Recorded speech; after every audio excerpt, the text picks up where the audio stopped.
know I keep on stuff. Like, if y'all go back to every one of my videos, y'all hear me say, "All right, y'all. All right, what's up, y'all? What's up? All right, bro. Let's get Is to it just bro. me, or is Y'all know what we're here for, bro. hip hop I'm waking up? actually interested to see what he's gonna talk about. These past couple years, the mainstream has been filled with nothing but copycats and shameless cash grabs. But it seems like we're finally turning a corner now. Drake is washed, Ice Spice is falling off, Ian is white. It's over. What? Will hip hop revive itself, or will it end up underground and culturally irrelevant like rock music? Well, you know they say things go in cycles, and the fact of the matter is, we've been here before. If hip hop is dead and is in a vulnerable state, what role did you play in it? The corporate side of the business, they killed it, you know what I'm saying? There's also, we got too much hustle in us because there's so much bread in the rap game that we kind of get lost in it. Every kind of music gets stagnant every once in a while, and then it comes to a point where... If they were talking about hip hop is dead in 2006, when hip hop was still going crazy, in my eyes, then... be re-energized. And in a lot of ways, Nas was completely right. He had watched hip-hop grow out of the concrete in the 80s, skyrocket into the mainstream in the 90s, dominate the charts in the early 2000s, only to be completely oversaturated just a couple of years later. Label executives holding all the power meant artists had less creative control over their output. Industry plants and one-hit wonders were everywhere. I mean, in the late 2000s, Oh my gosh, I remember all the we one-hit literally had wonders. artists that were making songs that exclusively served as cool ringtones and nothing else. It was a whole subgenre called ringtone. Now we not finna do Soulja Boy like that. Nah, we ain't finna do Big Soulja. Big Soulja, nah, the Big Soulja ain't part of that. Big Soulja, he out there. Okay, how's that for quality? I think that Yeah, the probably labels was a pretty much ringtone. figured out the formula. It wasn't my ringtone. It took them a while, but I was they back in did. elementary school. And then they milked it until there was nothing left but Black Eyed Peas and B.O.B. I bet all of this sounds kind of familiar to you. Ain't no That's wrong with Black pretty Eyed much Peas, the same though. state of oversaturation hip-hop has been at these past couple years. But we know all of this already. The question is, will hip-hop be able to pull itself up by its bootstraps like it did before? Well, in short, no. I mean, unfortunately, Soulja Boy can't save hip-hop twice. And I'm actually being like semi-serious here. Hear me out. Despite how shitty his music was, I'ma hear at you the out. time of his arrival, Soulja Boy was a sign of hope for hip-hop, a symbol for young, independent artists all around the globe, forecasting a future where rappers could independently cultivate an audience and pop off through the internet. The agency that came with platforms If we want hip hop to come back, it's gonna be from new people. We can't depend on the older people because they don't want to drop like that for real. Like Kendrick, we don't know the next time. He probably might drop next year, and that'll be it for like another 4 years. J. Cole consistent, but they're getting old, bro. They don't feel like keep on doing this shit, bro. like DatPiff, like SoundCloud, like YouTube, helped propel many young artists, many obscure artists into superstardom and built rap into eventually the most popular genre in the world. For a little while there, the internet took the labels out of the equation and put the power back in the artists' hands to create freely and grow organically. But again, unfortunately, after a while, labels figured out the formula, and then they milked it until there was nothing left but Lil Mabu and... Okay, that's just bad enough on its own. Yeah. And now we're at the point where labels are in complete control of the radio, Because how does a dude like Lil Mabo get signed, bro? of every streaming service. Yeah, somebody let me know. every Curated I'm not even trying to hate. I'm just saying that's like algorithm. realistic. So if there's nothing that's gonna put the power Like y'all back signed in Ice the Spice. artist's Y'all hands. should have signed her to an OnlyFans deal. She would have thrived in there, but she got a record deal. She chose the wrong path. Anytime soon. What's gonna be hip hop's saving grace? Okay, so here's the thing. I kind of lied. It wasn't just Soulja Boy that kept hip hop going at the turn of the 2000s. It was one more thing. In reality, back then, the main source of innovation and artistry came from rappers putting other rappers on. You know, from the people that wish to see hip hop thrive as a art form and not just as a market. They laid the musical foundations and eventually empowered the artists that will go on to conquer hip hop in the 2010s. Whether we're talking forgot about that's some water over Jay-Z with J. Cole, Top Dog and Dr. Dre with Kendrick, who else? Lil Wayne with Nicki and Drake, Kanye with what's his name? Travis Scott, Kid Cudi Big Sean, Chief I Keef, just want to say Big Sean. People be sleeping on Big Sean, bro. I ain't gonna lie, damn, including me. But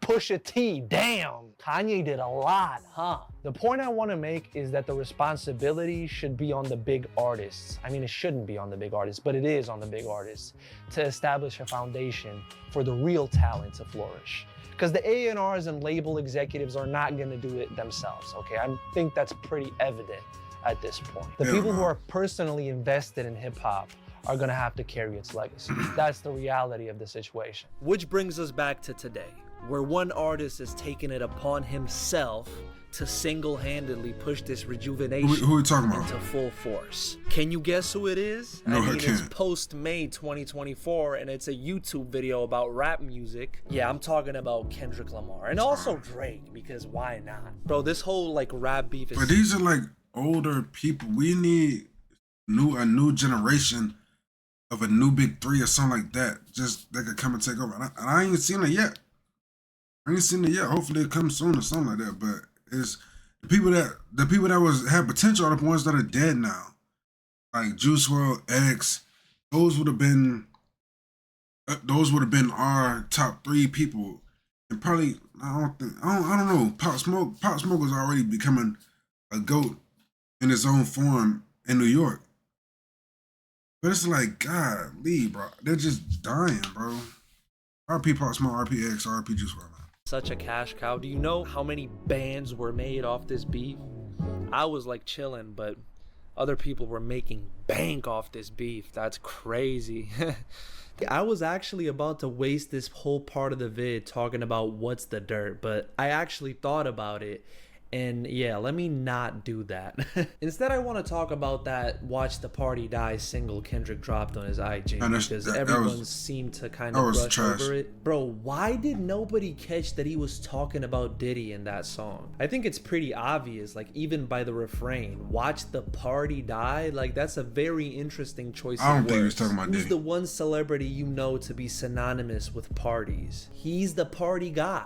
Also, how about the fact that the song came out literally just a couple days before Diddy got arrested? Listen, if this was done by anybody but Kendrick, I could see all of this being a coincidence, but bro, Kendrick doesn't do coincidences. The timing, the choice of words, the content matter, it's all very planned out and deliberate. And if he dropped on 9/11, does that mean he's insinuating that Diddy and Drake are the Twin Towers, and now they're both... I almost clipped out this video when he said...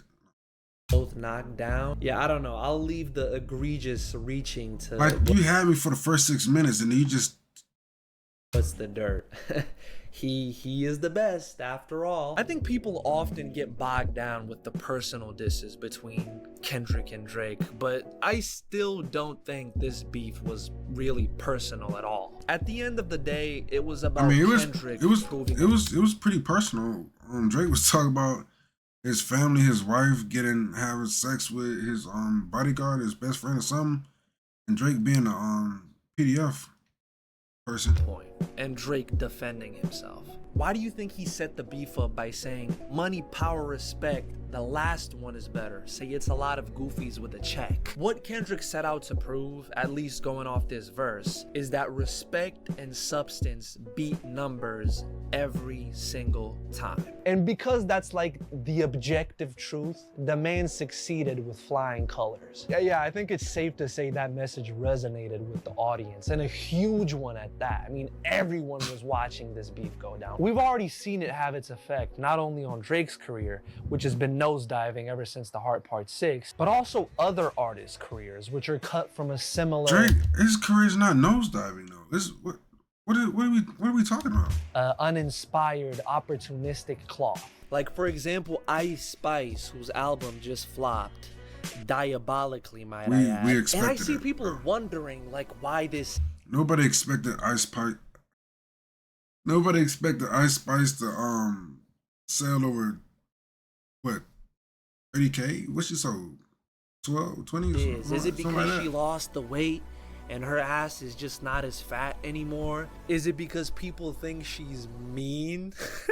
Yeah, people liked Ice Spice because of her personality.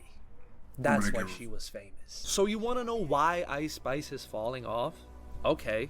She brings nothing to the table. She's always just been here to ball out and have a good time. Which I think would be fine like a year ago, but with the aftermath of this beef, I think things are kind of different now. Kendrick has already exposed this money-hungry, clout-chasing persona put DDG in there, bro. product to the masses, and DDG always I getting don't shit like this astray. may just not be that cool anymore. What the fuck is a Jaddy anyway? I mean, just listen to Ice Spice talk about her But music. like, I'm just going with it. Like, those are 6 songs that I already made, so we pushing that right now. You know, fans gonna eat that up. Does that sound like somebody who Hey, ate it up. cares about their fucking art, who's passionate about the product they're making? No, that's someone who knows they're putting out garbage. They know what they're doing is trendy, and you give people like this a platform? Bro, this shit sucks. I don't give a fuck if you were getting lit post But I ain't gonna lie though. What Ice Spice did don't fall too far from what Doja Cat did for real. When she blew up. What do you think about it? Doja Cat blew up off of a cow parody song, a cow song saying she's a cow multiple times in the song, and everybody saw that she looked good. It's like, hey, she looked good. Now everybody's liking the song, talking, yeah, I'm a cow. But Doja Cat is different because she actually got talent, you know. Pandemic She 2022 could actually rap. 2021 era, and everything was a fucking party. I don't give a shit. This is objectively ass and hollow and soulless. It's a soulless product. Whatever, bro. Whatever. The fans are gonna eat it up, you know? Jesus Christ. The fact of the matter is, we're pretty much treading on new ground here. Like, we've never seen a catalyst this strong in hip-hop or any music genre for that matter. The effect this beef could have on culture is unprecedented. I mean, this may just be the beginning. See, because Kendrick's argument is not only a musical one, but also a cultural one. He believes that through his music, he can not only change the state of rap, but the state of the world as a whole. Change the idea of who the youth should be looking up to and what they should strive for.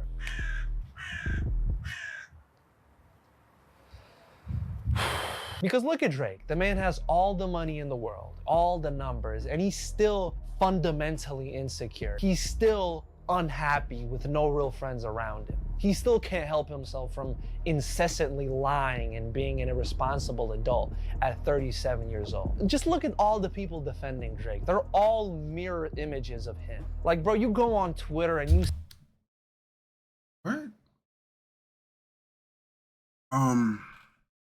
Yeah, I don't think this guy is. And I give props to a lot of people that I react to, and I give him props. Some half the props, probably half, yeah. But these are not. defending Drake. They're all mirror. They're not. These three are completely different when it comes to Drake, and they're completely different when it comes to each other. Adam 22 lets his wife have sex with multiple men, and he runs no jumper. Aiden Ross is a streamer, and Academics is also a streamer and a DJ. Partially. I don't even say partially. He's just a DJ. I mean, Academics is on a streamer basically. He does multiple stuff. Images of Aiden owns Kick. Like, bro, you go on Twitter and you see these guys trying to defend Drake by making these comparisons. Like, Kendrick did this 14 years ago, but when Drake does it, and they're just bad comparisons and they never make any sense, but they just keep coming back with the stupidest shit. And it's so annoying. And all of us see these Drake fans coping and think to ourselves, wow, they really can't see reason here. But really, I think it's much deeper than that. They feel attacked because Kendrick coming at Drake indirectly means Kendrick is coming at them, since most of them share the same worldview as Drake and yearn for that same lifestyle. So they can't be critical in any way of Aubrey because that would require them looking inward and being critical of themselves. And they're just not gonna do that. Annoying.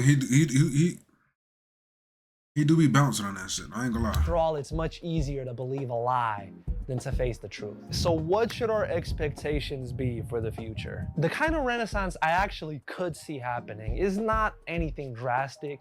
I mean, don't expect a return to like 90s levels of lyricism or Ghostface Killah to start charting again. The sound of hip hop will still evolve as it's evolved up until this point. We just may see an increasing demand and appreciation for artists who knows? Next year probably might be better than this year. Who are passionate about making hip hop music, regardless of how substantive or lyrical it is. The two examples I would like to use for this are Travis Scott's Utopia and Yeat's 2093. Especially I'll never play them songs, either or them songs again. Them albums. It fell completely on deaf ears. I mean, when his fans were like shitting on him for that, I was heartbroken. Because it sounds like this nigga Yeat done made a 22-song album and half of them bitches were throwaways. And before y'all niggas get in my comments talking about how I'm a TikTok fan and a TikTok listener, guess what, buddy? You can keep that shit because I am. You seriously just said you wanted TikTok music? That's a problem. You should be ashamed of yourself. Because you can really hear it in this album. Like, he put everything into this. He had fun making this project. He did it. Yeah, our music views wouldn't quite mesh together like that for real. Because he thought it was dope. He didn't calculate it on a whiteboard, okay? How do we maximize market exposure? How do we maximize revenue? Utilize social media trends I just said the album was for me. to maximize exposure. Less people being strategic with their output and more people being intuitive and passionate about their output. That's what I want to see more of. We've seen hip hop become unrecognizable. Now it's time for those who care to take it back. But who cares though?